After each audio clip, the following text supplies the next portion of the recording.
এই 20 বছরের ছেলেটির একটা অদ্ভুত সিমটম দেখা যাচ্ছে, একটা বাইপোলার ফেস টাইপের।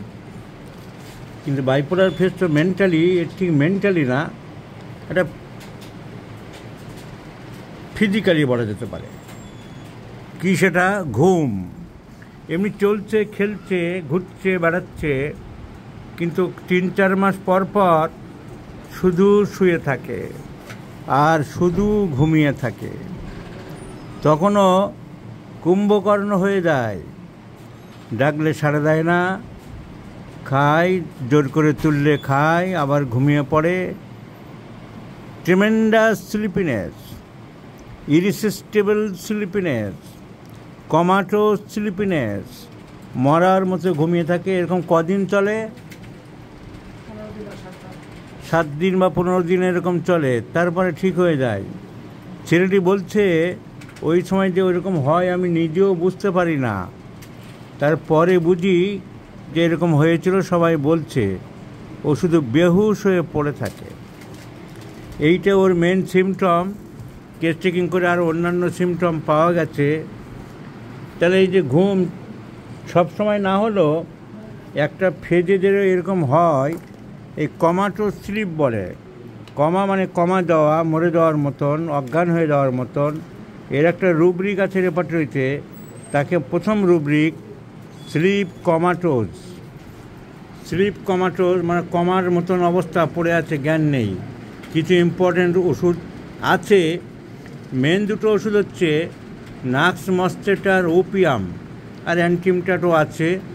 মরার মতন এরকম ঘুমিয়ে পড়ে থাকে।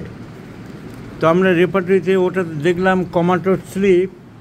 আবার স্লিপিনেস আলাদা রুব্রিকে দেখলাম ইনটক্সিকেশন অ্যাজ প্রম, মানে মদ্যপের মতন মদ খেয়ে যেমন পড়ে থাকে রাস্তায় যেখানে সেখানে। তো নাক্স মস্টেট ইজ ফার্স্ট গ্রেড। তো কমাটো স্লিপ, মদ্যপের মতন পড়ে থাকে, নাক্স মস্টেটা।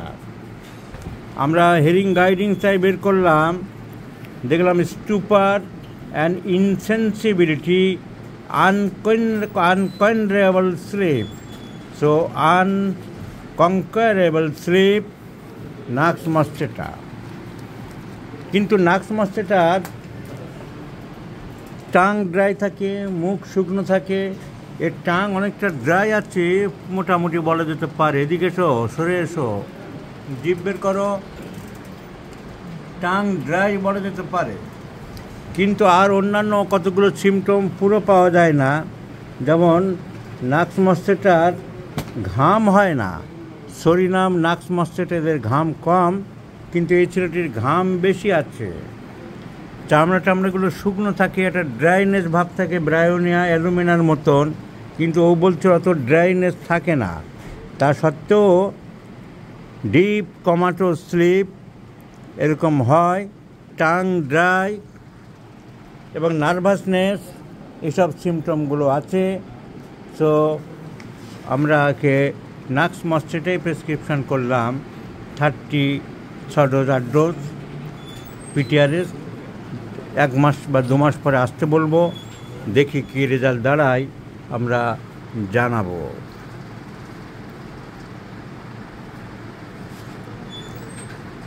যা বলেছি ঠিক আছে, এই তো ব্যাপার। তখন তুমি নিজেও বোঝো না যে কী হচ্ছে।